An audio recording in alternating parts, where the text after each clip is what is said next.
I stand before you today with a heavy yet resolute heart.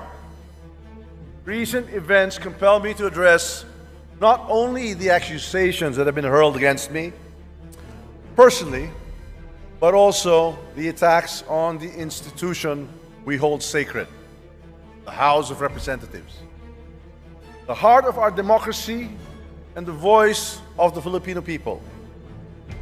Let me begin with a matter that is both alarming and unprecedented.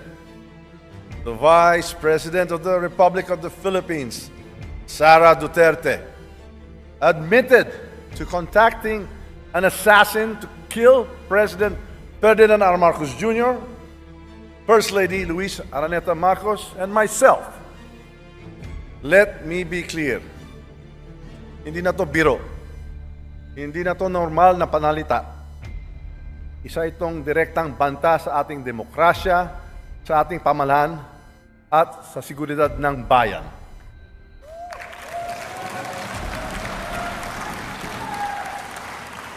Such statement is not just reckless, it is dangerous.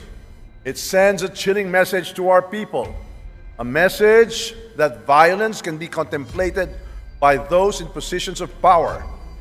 This is not just an affront to the individuals targeted, it is attack on the very foundation of our government. It is an insult to every Filipino who believes in the rule of law and the sanctity of life. Violence has no place in our society. It is irreconcilable with the values that have taught and guided us for years. Values of respect and amicable, peaceful conflict resolution. We cannot let this pass as mere rhetoric. The gravity of such confession demands accountability. It demands answers. It demands that we, as the representatives of the Filipino people, take a stand to protect our democracy from any and all forms of threats. The actions of the Vice President will go down in the annals of history like a nightmare that will haunt our people for generations. And this House will do whatever we can to protect the dignity of this institution and the 100 million Filipinos we represent.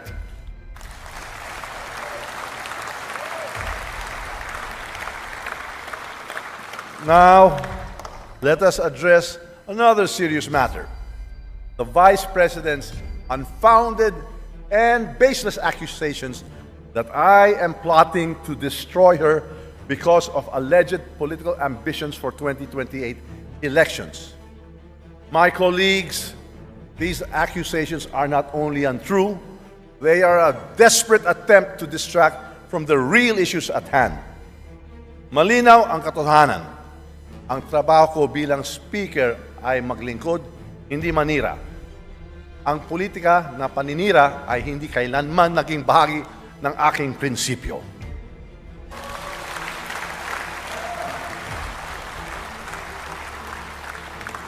My focus has always been on fulfilling my responsibilities as Speaker of the House, leading with utmost integrity, untarnished by division and self-interest, and guided by the principle that every action and decision I take must always be for the benefit of the Filipino people. These unfounded accusations are not just about me. They are an affront to the House of Representatives. They are an attempt to erode public trust in this institution, to sow division, and to create chaos. We choose unity over division, dialogue over conflict, and cooperation over confrontation. Why these baseless accusations? The answer is simple: to divert attention from the mounting evidence of fund misuse under her leadership at the Office of the Vice President and Department of Education.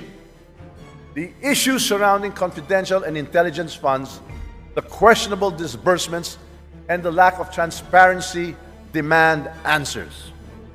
We will not tolerate and accept vague explanations and evasive responses. Kung wala kang itinatago, bakit hindi sagutin ang mga tanong? karapatan ng taumbayan na malaman ang katotohanan. Accountability is not optional. Transparency is not negotiable. Those entrusted with public funds must be prepared to explain where it was disbursed and how these resources were utilized. Hindi ito personal. Ito ay usapin ng pananagutan at tiwala ng taumbayan. Instead of providing clarity, we have seen attempts to shift the narrative, to create distractions, and to fabricate stories. But let me remind everyone that truth is resilient. No amount of noise can drown it. This House of the People is a sacred institution. It is the embodiment of the people's will, and its dignity must be upheld at all times. Ang Kongreso ay sagrado. Ang mga patakaran at seguridad dito ay hindi nilalabag. Ang paglabag sa mga ito ay kawalang galang sa taumbayan ng ating pinaglilingkuran. Disrespect for the protocols, security measures, and leadership of this institution is not just a breach of rules, it is a breach of trust.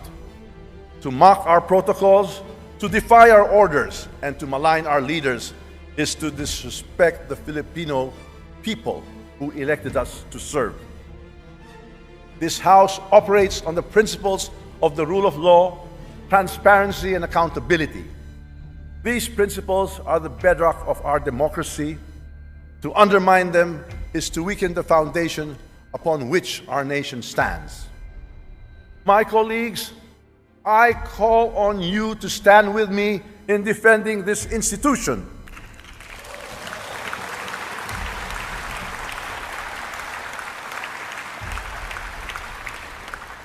Ipaglaban natin ang dignidad ng Kongreso. Ipaglaban natin ang katotohanan. Ipaglaban natin ang ating demokrasya.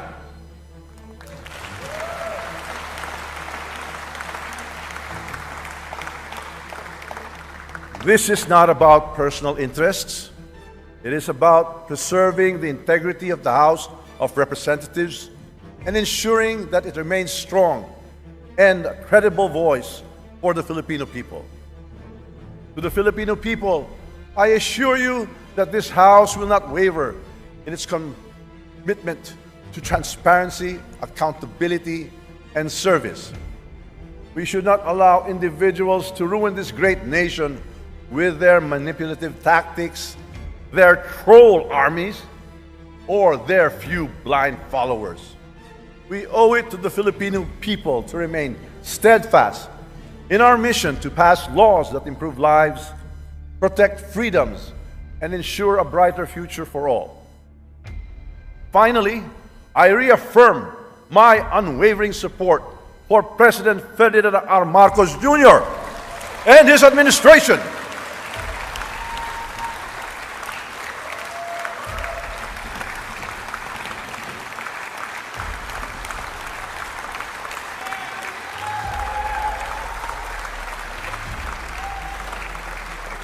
Together, we will continue to advance the reforms and policies that will lead us to economic recovery, national security, and a more equitable society. Ang laban na ito ay hindi tungkol sa akin, hindi tungkol sa inyo, kundi para sa ating bayan at sa kinabukasan ng bawat Pilipino.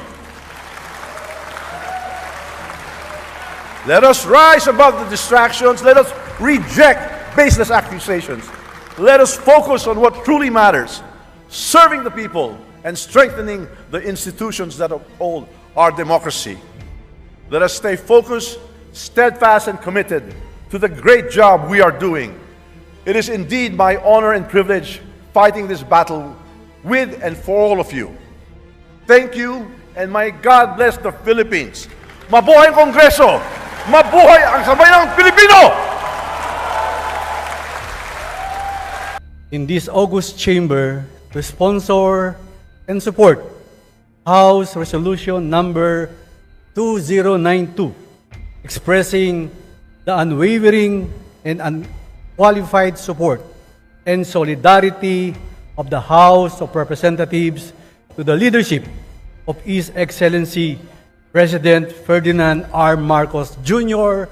and the Honorable Speaker Ferdinand Martin Gomez Romualdez. In the face of serious and dangerous remarks and defiant acts that threaten the very foundation of democratic governance, rule of law, public trust, and integrity of government institutions. The importance of this resolution cannot be overstated. As members of this honorable and highly esteemed institution, it is our responsibility to uphold the dignity, honor, and integrity of the House of Representatives. In doing so, we must also express our collective solidarity with our leaders who stand at the forefront of defending our democratic institutions and the rule of law. Recent events have brought to light conduct and statements that not only threaten the dignity of this chamber, but also compromise national security and public trust in our government, Mr. Speaker. These include actions that defy protocols, undermine accountability, and most alarmingly, the threats to the very lives of our leader, His Excellency President Ferdinand Romualdez Marcos Jr., the First Lady, Mrs. Liza Araneta Marcos, and our beloved Speaker Ferdinand Martin Gomez Romualdez. Speaker Romualdez has displayed exemplary leadership and unwavering resolve in defending this institution against those who seek to weaken it. His swift and decisive response to these serious threats is a testament to his commitment to upholding the principles of democratic governance and the rule of law. Under the leadership of Speaker Romualdez, this chamber has demonstrated unity, dynamism, and effectiveness in performing its mandate.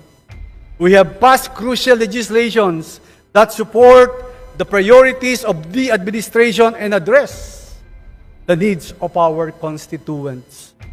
These successes show that with a stalwart leader like Speaker Ferdinand Martin G. Romualdez, this institution can withstand any obstacle and remain a pillar of democracy.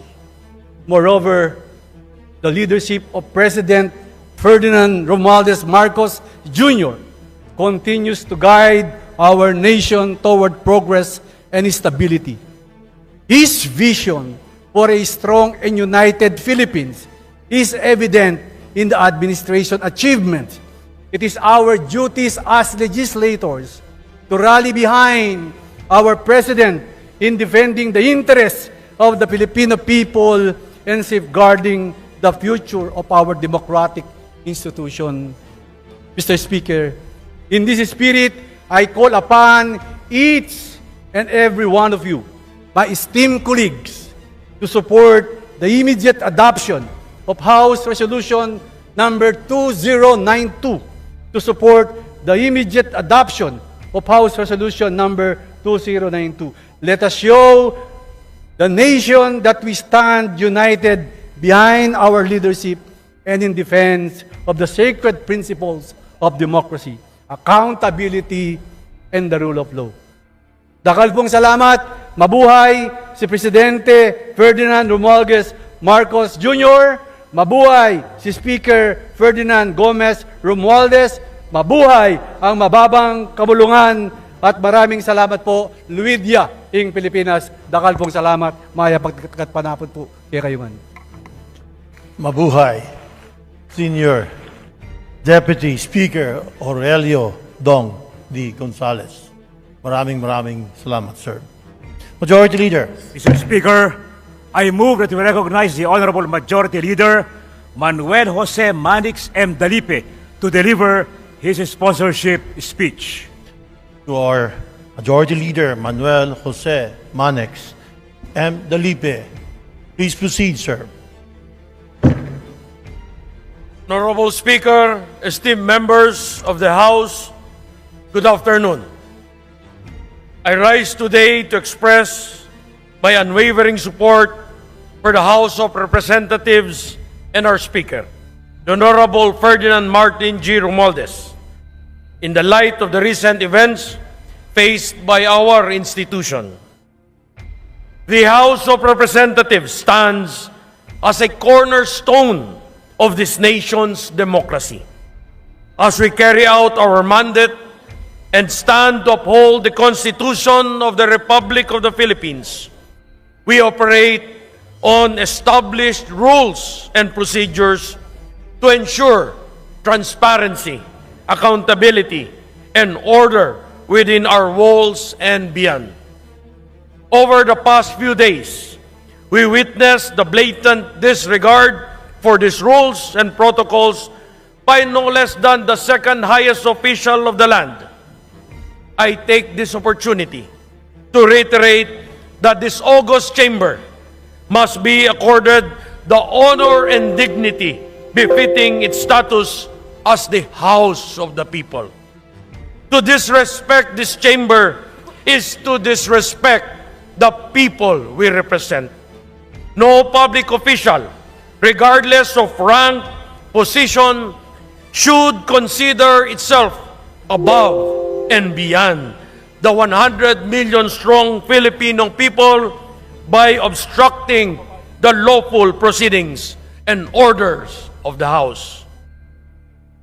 The wanton breach of protocol, the use of vindictive language, and the threat of harm aimed at the leaders of our country show a deep and encompassing disrespect for the rule of law and democratic institutions that we have sworn to protect. Mr. Speaker, I believe we can do better. We must remember that our actions set the tone of public governance in this country. I applaud President Marcos and Speaker Romualdez for their patience, restraint, and ability to rise above the fray by blocking out the external noise and focusing on the work that needs to be done. I urge all of us to follow their example. Let us continue to do our work, no matter the obstacles put in our path, and remember that it is in our collective strength that we have achieved all our legislative goals and more. Maraming salamat po. Mabuhay ang ating mahal na Pangulo, Ferdinand R. Marcos Jr. Mabuhay ang ating House Speaker, Ferdinand Martin G. Romualdez. Mabuhay ang bagong Pilipinas. Mabuhay ka. Maraming salamat, Majority Leader Manuel Jose Manex M. Dalipe. Majority Leader. Mr. Speaker, I move that you recognize Deputy Speaker David J.J.C. Suarez for his manifestation. Deputy Speaker in the Province of Quezon, Congressperson J. Suarez. You're recognized, sir. Please proceed. Mr. Speaker, distinguished colleagues, I rise today in utter disbelief and righteous indignation over the Vice President of the Republic, Sara Duterte, admitting that she has contacted an assassin to kill none other than President Ferdinand R. Marcos Jr., First Lady Luis Araneta Marcos, and our beloved Speaker, Ferdinand Martin G. Romualdez. Mr. Speaker, this is no trivial matter. This is not an offhand remark that can be swept under the rug. This is an admission by the second highest official in the land of a premeditated intent to harm the highest leaders of our government. This is a direct attack on the presidency, on this House, and on the very foundations of our democracy. Let us call this what it is: treachery in the highest order. It is a betrayal not just of the President and this institution, but of every single Filipino who entrusted her with power. How can someone sworn to uphold the Constitution and protect the people conspire to commit such an act of unthinkable violence? How can the Vice President, who is expected to be a unifying figure, admit to plotting an act that could destabilize the entire nation? Mr. Speaker, let us not be deceived by any attempts to downplay or justify this admission. This is not about personal grievances or political rivalry. This is a threat to our national security, our democratic processes, and the rule of law. For the Vice President to even contemplate such actions is a gross abuse of power and betrayal of the office she holds. Mr. Speaker, we must act, and we must act now. How can the Filipino people trust a leader admits to contracting an assassin? How can we continue to allow someone of such dangerous tendencies to occupy one of the highest positions in the land? This is not a question of leadership. It is a question of morality, of accountability, and the survival of our democracy. The House must take immediate action. We cannot simply express our outrage and move on. We must call for a full investigation into the Vice President's admissions, not just for the sake of justice, but to protect the integrity of our institutions and to ensure the safety of our leaders. Mr. Speaker, the behavior cannot just be tolerated. This is not about politics. This is about the survival of our democracy and the safety of our people. We demand answers. We demand accountability. And we demand that the Vice President face the full force of the law for her actions. Let this House stand united in defense of our democracy, our leaders, our people. We cannot and will not allow anyone, even the Vice President, threaten the very foundation of this republic. Maraming salamat. Maraming salamat. Deputy Speaker David J.J. Suarez. Majority Leader. Mr. Speaker, I move that you recognize the Honorable Albert S. Garcia of the 2nd District of Bataan for his manifestation. The gentleman from the 2nd District of Bataan, Representative Albert S. Garcia, is recognized. Mr. Speaker, distinguished colleagues, I rise today with a deep sense of indignation and disbelief over the shocking admission made by Vice President Sara Duterte that she had contacted an assassin to target none other than His Excellency President R. Marcos Jr., First Lady Luis Araneta Marcos, and our esteemed Speaker, Ferdinand Martin G. Romualdez. Let us pause for a moment, Mr. Speaker, to reflect on the gravity of this revelation. The second highest official of the land, someone who took an oath to protect and uphold the Constitution, has admitted to contemplating violence. Violence against the very people she sworn to serve alongside.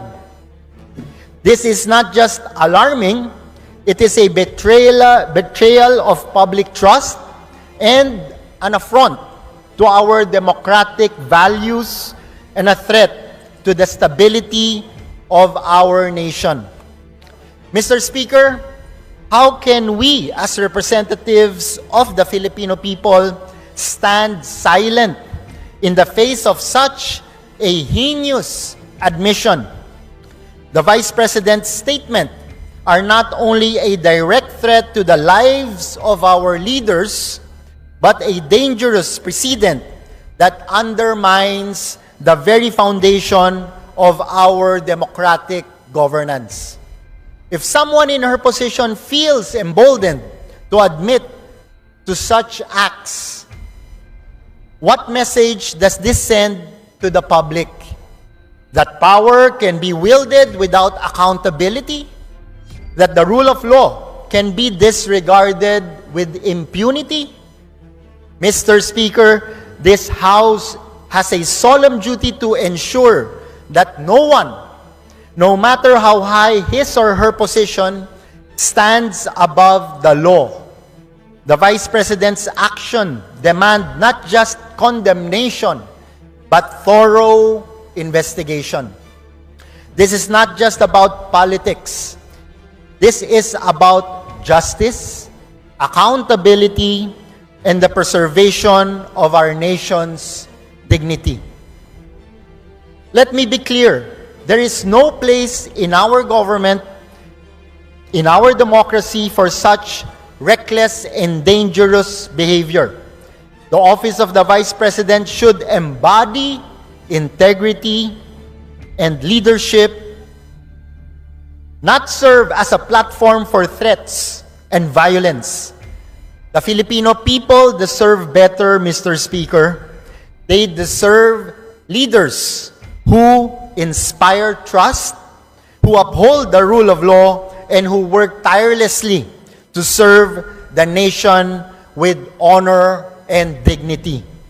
This House must take a stand. We must demand a full accounting of the Vice President's action and hold her to the highest standards of accountability. Anything less would be a disservice to the principles we swore to uphold and to the Filipino people we serve. Mr. Speaker, let us send a clear and unequivocal message. This House will not tolerate threats to our democracy, our leaders, or our people. We will defend the rule of law and ensure that justice prevails. Maraming salamat po, Mr. Speaker. Maraming salamat, Representative Albert S. Garcia, 2nd District of Bataan.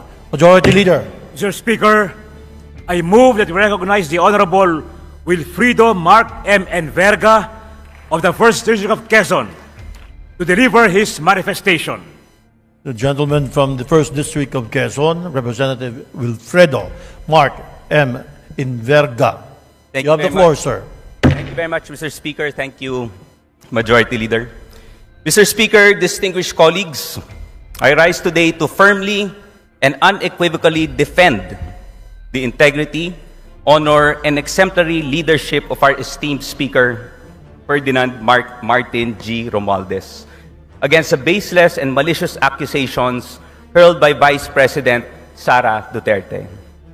First, let us confront the outrageous claim that the Speaker, a man who has dedicated his life to public service and the betterment of Filipino people, harbored any intent to harm the Vice President. Mr. Speaker, such allegations are not only preposterous, they are designed to distract and divide. They lack even a shred of evidence and are nothing more than a desperate attempt to tarnish the Speaker's reputation. Our Speaker has consistently demonstrated his commitment to democratic governance, transparency, and public service. Under his leadership, this House has passed landmark legislation to uplift the lives of our fellow Filipinos recover from economic challenges, and ensure national security. These are the actions of leader who serves with integrity and purpose, not one who engages in petty, baseless conspiracies. Second, let us address the Vice President's claim that the Speaker is involved in illicit activities. Mr. Speaker, these accusations are as hollow as they are reckless. They are not supported by facts, evidence, or any credible source. They are only to sow mistrust and undermine the Speaker's hard-earned credibility. Let us be clear. This House will not allow baseless mudslinging to derail our mission of serving the people. What drives these accusations, Mr. Speaker? Is it political ambition? Or is it simply a refusal to accept the Speaker's growing stature as a unifying and decisive leader? Whatever the motive, one thing is clear. These attacks do not reflect on Speaker's character. They reflect on desperation of those who make them. Mr. Speaker, the Filipino people deserve leaders who focus on solutions, not divisiveness, on progress, and not lies. Speaker Romualdez embodies these values. He has guided this House with wisdom, fairness, and a steadfast dedication to the people we serve. His record speaks for itself, and no amount of baseless accusations can erase the accomplishments he has achieved for this nation. In closing, let me say this: the truth will always prevail over lies. This House stands firmly behind Speaker Romualdez, not just because he is our leader, but because he represents the values of integrity, accountability, and service that we all aspire to uphold. We will not be swayed by baseless attacks, and we will continue to stand united in our commitment to serving the Filipino people. Maraming salamat po, Mr. Speaker. Maraming salamat. Maraming salamat. First District, Quezon, Representative Wilfredo Rido, Mark M. Enverga. Majority Leader. Mr. Speaker, I move that we recognize the Honorable Robert S. Barbers of the 2nd District of Surigao del Norte for his manifestation. The gentleman of the 2nd District of Surigao del Norte, Representative Robert S. Barbers. You have the floor, sir. Thank you very much, Mr. Speaker, Majority Leader. Mr. Speaker, esteemed colleagues, I rise today not only to defend the honor of this House, but to uphold the integrity and unwavering leadership of our Speaker, Ferdinand Martin G. Romualdez, against the baseless accusations made by the Vice President, Sara Duterte. These accusations that our Speaker intended to harm her or that he is involved in illicit activities are nothing but unfounded and irresponsible allegations meant to distract and discredit. First, Mr. Speaker, let us recognize the kind of leadership Speaker Romualdez has exemplified. Under his stewardship, this House has worked tirelessly to pass transformative legislation that directly impacts the lives of millions of Filipinos. From championing economic recovery measures to addressing pressing national security concerns, the Speaker's vision and decisive leadership have steered this chamber toward progress and stability. These are the qualities of a statesman, one who places the nation's welfare above all else. Second, Mr. Speaker, let us consider the gravity of the accusations hurled against him. To accuse someone of plotting harm or engaging in illicit activities without a shred of evidence is not only reckless but dangerous. Such baseless statements undermine the very fabric of our democratic institutions. They erode public trust and divert attention from the real issues our nation faces. These allegations, Mr. Speaker, are nothing more than a desperate attempt to smear the reputation of a man who has consistently demonstrated his commitment to serving the Filipino people. If there were any truth to these claims, let them be backed by credible evidence. But what we see here is not evidence.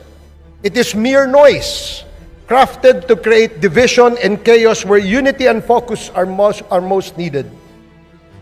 Let us also ask, why is the Speaker being targeted? Is it because of his success in uniting this House under a shared vision for progress? Is it because his leadership has garnered respect and trust not just from his colleagues here, but from the Filipinos at large? Or is it simply because his integrity and competence stand as a stark contrast to those who thrive on baseless accusations and political theatrics? Mr. Speaker, this chamber must stand firm against attempts to tarnish the reputation of its leader. Speaker Romualdez has always conducted himself with honor and dedication. His track record of service speaks louder than any false accusation, and his commitment to the rule of law and public accountability remains unshaken. I have known you, Mr. Speaker, as a conscientious public servant. In the short span that you have discharged your duties as Speaker, I can honestly say that you have treated all of us fairly, and that in all the conduct of affairs, you have always displayed decency, bearing, and character that bespeaks of a statesman. Through all the attacks and accusations that comes with a position, I see you always taking the high moral ground. By any measure, your calm and calculated bearing stand tall among all of us amidst all the crisis, a distinct trait that all leaders must possess. In closing, Mr. Speaker, I urge my colleagues and the Filipino people to focus on what truly matters: the Speaker's consistent efforts to build a stronger, more united, and more prosperous Philippines. Let us not allow baseless accusations to distract us from our shared mission of service to the nation. The Speaker has our trust, our confidence, and our unwavering support. Thank you very much, Mr. Speaker. Daghang kayong salamat, Representative Robert Ace S. Barbers, 2nd District, Surigao del Norte. Majority Leader. Mr. Speaker, I move that we recognize the Honorable Rosana Ria V. Vergara of the 3rd District of Nueva Ecija to deliver her manifestation. Representative Rosana Rita V. Vergara, 3rd District, Nueva Ecija. You're recognized, ma'am. Please proceed. Mr. Speaker, distinguished colleagues, I rise today to address and firmly refute the baseless and malicious accusations being spread that Speaker Ferdinand Martin G. Romualdez is attempting to destroy the Vice President because of a supposed ambition to run for President in 2028. These claims are not only unfounded, but are an insult to the Speaker's character and his unwavering commitment to public service. It is also an attack to the integrity of the House of Representatives as an institution. We cannot allow this. We must not. Mr. Speaker, let us set the record straight. Speaker Romualdez has demonstrated time and again that his focus is solely on his duties as the leader of this House. Under his guidance and leadership, we have successfully passed critical legislation that addresses the urgent needs of the Filipino people, including measures on economic recovery, national security, and social services. His record of service is rooted in action, not ambition. The Speaker's leadership is not about personal political gain. It is about building a stronger, united Philippines. If there is one thing Speaker Romualdez has consistently shown, it is his ability to rise above political noise and focus on the issues that truly matter to our constituents. The allegations that the Speaker is using his position to target the Vice President are as absurd as they are divisive. These claims are nothing more than an attempt to deflect attention from her own failures and controversies. The Vice President struggles to navigate her own responsibilities as a public official should not be blamed on the Speaker's competence or leadership. Mr. Speaker, let us ask, why would someone who has consistently demonstrated loyalty to the administration of President Ferdinand Marcos Jr. and who has been a staunch ally of its programs engage in such petty political games?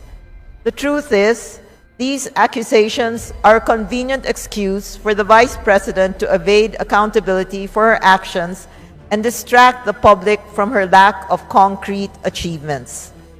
Let us also recognize the Speaker's long-standing reputation for unity and collaboration, his efforts to build coalitions across party lines, and his dedication to fostering a harmonious relationship with the executive branch contradict the notion that he is driven by personal ambition. This is a leader who values service over self-interest and progress over politics. Mr. Speaker, I urge our colleagues and the Filipino people to see these claims for what they are: desperate attempts to sow division and tarnish the reputation of an exemplary public servant and the institution that he leads. Speaker Martin Romualdez is focused on his duties today, not on ambitions for tomorrow. His commitment to this House and to the Filipino people remains steadfast, and no amount of baseless accusations can detract from this. This House stands united behind Speaker Romualdez. We will not be distracted by false narratives, nor will we allow them to undermine the important work we do for the Filipino people. Let us stay focused on the task at hand and continue to serve with integrity, unity, and dedication. Thank you, Mr. Speaker. Thank you. Thank you, Congresswoman Rosana Ria V. Vergara of the 3rd District of Nueva Ecija. Majority Leader. Mr. Speaker, I move that we recognize the Honorable Erwin Tulfo of the ACT-CIS party list for his manifestation. ACT-CIS Party List Representative Erwin T. Tulfo. You're recognized, sir. Please proceed. Thank you, Mr. Speaker. Mr. Speaker, allow me to read the manifesto of the party list coalition as directed by the party list leaders. Mr. Speaker, distinguished colleagues, the party list coalition clearly see a diversion of attention away from the mounting evidence of fund misuse under the Office of the Vice President in the Department of Education. Mr. Speaker, the allegation of financial irregularities involving the OBP and the DepEd are serious and demand answers. The Filipino people deserve accountability, transparency, and honesty from their leaders, especially from someone who oversees billions of pesos meant to uplift the lives of our citizens and improve the quality of education of our children.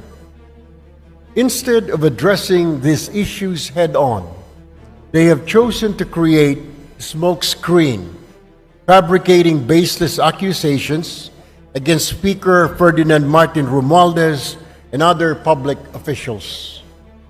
Mr. Speaker, the Speaker of this House, Ferdinand Martin G. Romualdez, has shown exemplary leadership in ensuring that this chamber remains a bastion of transparency and accountability. He has no time for petty political games. His focus is on serving the Filipino people. Mr. Speaker, the Filipino people deserve the truth. They deserve leaders who prioritize service over self-preservation. This House, under the Speaker's leadership, remains committed to ensuring that no one is above the law and that public funds are used properly and responsibly. That is all. Thank you, Mr. Speaker. Maraming salamat.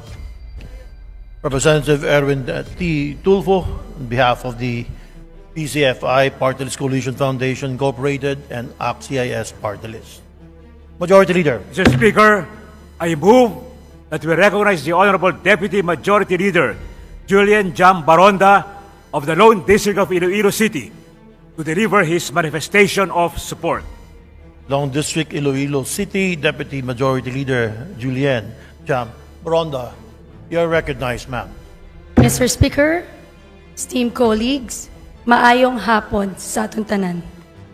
In support of the approval of House Resolution Number 2092, expressing the unwavering and unqualified support and solidarity of the House of Representatives to the leadership of His Excellency President Ferdinand R. Marcos Jr. and the Honorable Speaker Ferdinand Martin G. Romualdez in the face of serious and dangerous remarks and defiant acts that threaten the very foundation of democratic governance, rule of law, public trust, and integrity of government institutions. This humble representation expresses full, unwavering support to the leadership of His Excellency President Ferdinand R. Marcos Jr. and our beloved Speaker, Ferdinand Martin G. Romualdez.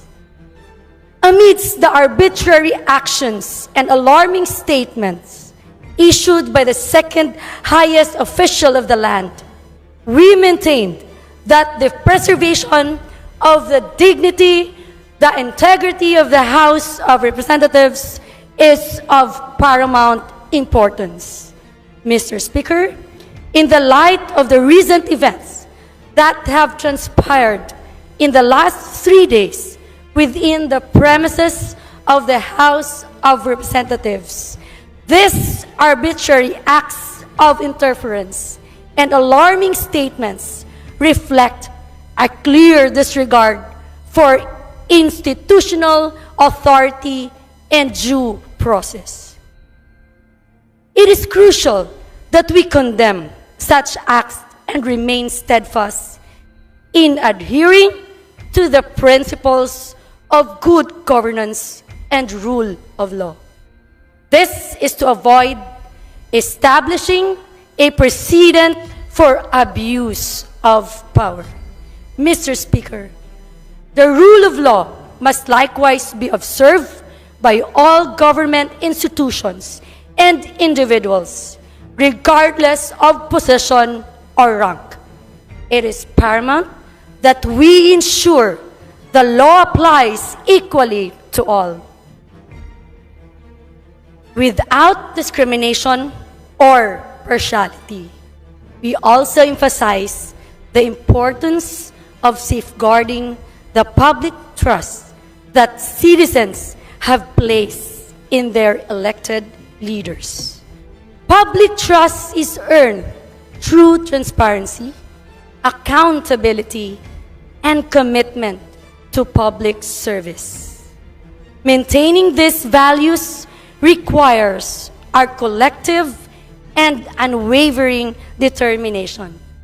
Thus, this august chamber stands united in its support for the leadership's effort to uphold integrity and the institution and to ensure that governance is exercised in the manner that is both accountable and transparent for the Filipino people. Mabuhay ang Kongreso. Madamo nga salamat, Mr. Speaker. Damo gid salamat. Deputy Majority Leader Julian Jam Baronda, Long District of Iloilo. Majority Leader. Mr. Speaker, I move that we recognize the Honorable Tobias Toby M. Chanco of the Lone District of Navotas City to deliver his manifestation of support.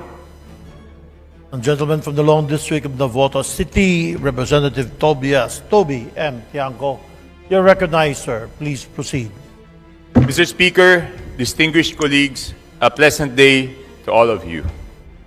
It is with great respect and a deep sense of responsibility that I rise before this august body to manifest my unwavering support for the approval of House Resolution number 2092 in light of the recent events that have threatened the dignity of the House of Representatives and the stability of our democratic institutions. Recently, the Vice President acted with shocking recklessness, issuing threats, deliberately violating security protocols, and using invectives that are unbecoming of her position, thereby undermining the integrity of the House of Representatives and the foundations of our democratic institutions. While these actions and statements cannot and should not be taken lightly, this House will take the higher ground and choose to rise above such actions and threats, focusing instead on the principles of respect and civility that guide this institution rather than descending into the rhetoric of violence and intimidation. We must not allow individuals, regardless of their positions and influence, to undermine the integrity of this body and our nation through manipulative tactics, orchestrated campaigns, or the deliberate sowing of discord by those who seek only to create chaos and division for their own gain. Our purpose is to serve the people and to work for the greater good, not to be swayed by distractions, hostility, or self-serving agendas. Let us not emulate their divisive actions, but instead champion the values of unity, respect, and progress for the common good. Principles that Speaker Romualdez and this institution have steadfastly upheld throughout the 19th Congress. Therefore, Mr. Speaker, it is with utmost respect and a sense of responsibility to the Filipino people that I ask this body to stand united in approving House Resolution 2092. This manifestation is a reaffirmation of our collective responsibility to defend the rule of law and the integrity of this legislative body. We, as representatives of the people, must resolutely reject any threat to our democracy, whether it arises from within these chambers or from external forces. We will not stand idly while the very foundations of our nation are challenged. Together, let us continuously express our strong and unrelenting support for His Excellency, President Ferdinand R. Marcos Jr. and his administration, and to Speaker Romualdez, whose leadership has been a steady force in this institution. Through their leadership and unwavering commitment, we will rise above these disruptive and destabilizing forces and forge a future where progress and unity triumph for the benefit of all. Thank you, Mr. Speaker, and may God bless us all. Thank you, Long District Navotas City Representative Toby M. Iangco.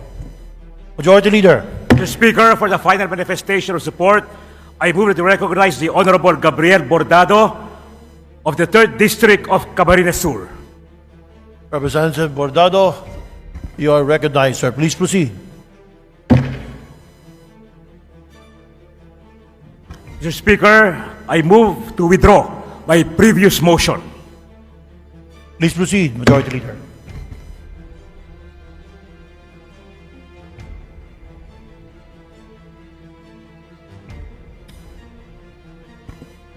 Mr. Speaker, I move to adopt House Resolution number 2092. There is a motion to adopt House Resolution 2092. Is there no objection? The chair hears none. Said motion to adopt House Resolution 2092 is hereby approved. Majority Leader. Mr. Speaker, before we proceed, may we recognize the guests of the Honorable Salvador A. Plato of the 6th District of Bulacan. We have from the Municipality of Angat, Bulacan, Municipal Mayor Reynante S. Bautista, Municipal Vice Mayor Arvin L. Agustin, Municipal Councilors William S. Vergel de Dios, Darwin A. Calderon, Evelyn J. Cruz, Melandro G. Tigas, Luis J. Santiago, Ramiro A. Osorio III. Barangay Chairman Nerio S. Valdesco, former SK John Patrick D.C. Solis, SK Federation President Mary Grace Evangelista. From the Municipality of Santa Maria, Bulacan, we have Municipal Mayor Bartolome R. Ramos, Municipal Vice Mayor Pablo L. Juan, former Mayor Russell G. Plato, former Councilor Salvador G. Plato Jr., Board Member Renato D.L. de Guzman Jr., Board Member Arthur A. Legaspi, ABC President Leovigildo Jing Ramos, Municipal Councilors Neil B. Mateo, Esperanza G. Ramos, Mark Angelo R. Clemente, Carl Gerard Castillo, Jesus B. de Guzman Jr., Municipal Administrator Engineer Elmer Clemente, former Vice Mayor Rico Jude P. Santo Domingo, Engineer Angelito Jacinto, Barangay Chairman Eresto de la Cruz, former Municipal Councilor June Mateo, SK Federation President Marco Trajano. From the Municipality of Norzagaray, Bulacan, Municipal Mayor Maria Elena Hermar, Municipal Vice Mayor Patricio I. Hener, ABC President Baltazar Espiritu, Municipal Councilors Maria Cleope S.P. Pelayo, Municipal Councilor Edsel C. Mendoza, Michael L. Merced, Luz Viminda Espiritu, Abigail Reyes, Resty Sumbilio, Alvin Cruz, Sosimo Cruz, Barangay Chairman Bert Paul P. Torres, SK Federation President Christine K. Cadano, former SK Federation President Mark Ivan Feliciano, and former Vice Mayor Rogelio Santos. Thank you, Majority Leader. May please reiterate, they are the guests of The Honorable Salvador A. Plato of the 6th District of Bulacan, Mr. Speaker.